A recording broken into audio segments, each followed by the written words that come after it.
Nama pemilik Al-Adhar dari Bandar Mulia memakai warna baju merah.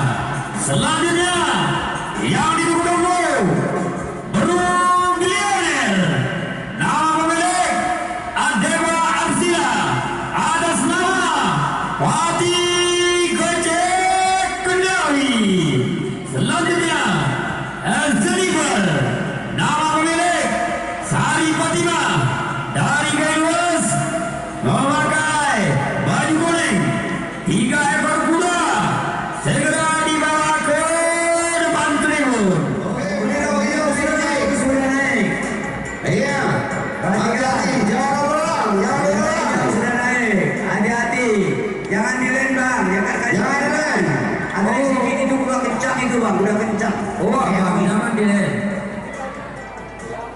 Itu benar hijau sudah naik, bersiap-siap. Hati-hati, siap-siap. Sudah berlari, jangan diganggu.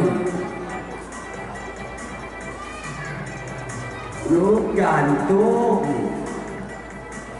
Ibu kuda, Bismillahirrahmanirrahim. Ya Allah ya Rabbi Ibu. Ya Allah. Iya. Bendera hijau sudah naik. Cik bos ini jadi. Aman Johan. Amat anda. Aman kan kuduk di Pongapora. Yang nonton kuduk di kecil. Fokus.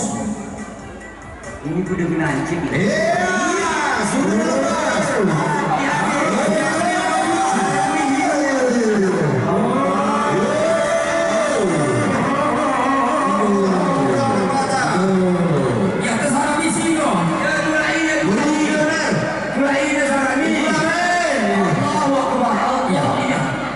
Ini baru mulai mengejar.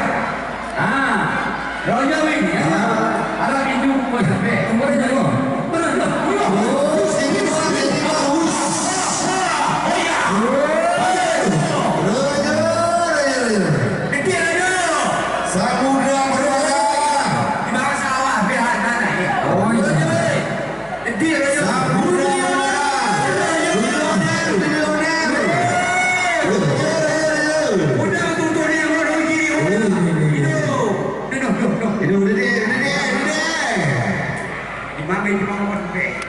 Oh iya, kita mana bertemu Ada sekarang di sini bila ini loh. Kasih Allah kesukaan.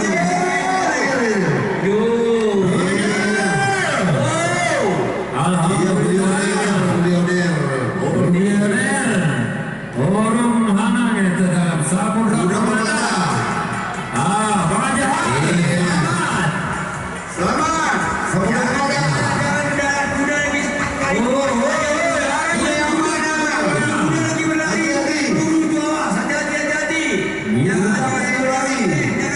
Itu kuda masih berlari.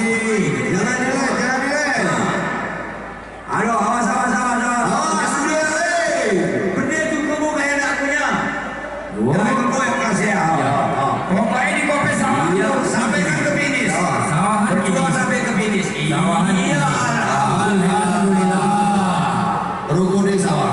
Dari kepul itu joki ya. Aduh. Ya, sama dia persiapan. Kepanjang dulu ini. Berarti kemahir ya. Joki pemain poli dah boleh bikin aloi rumah. Sana nak ketinggalan aku.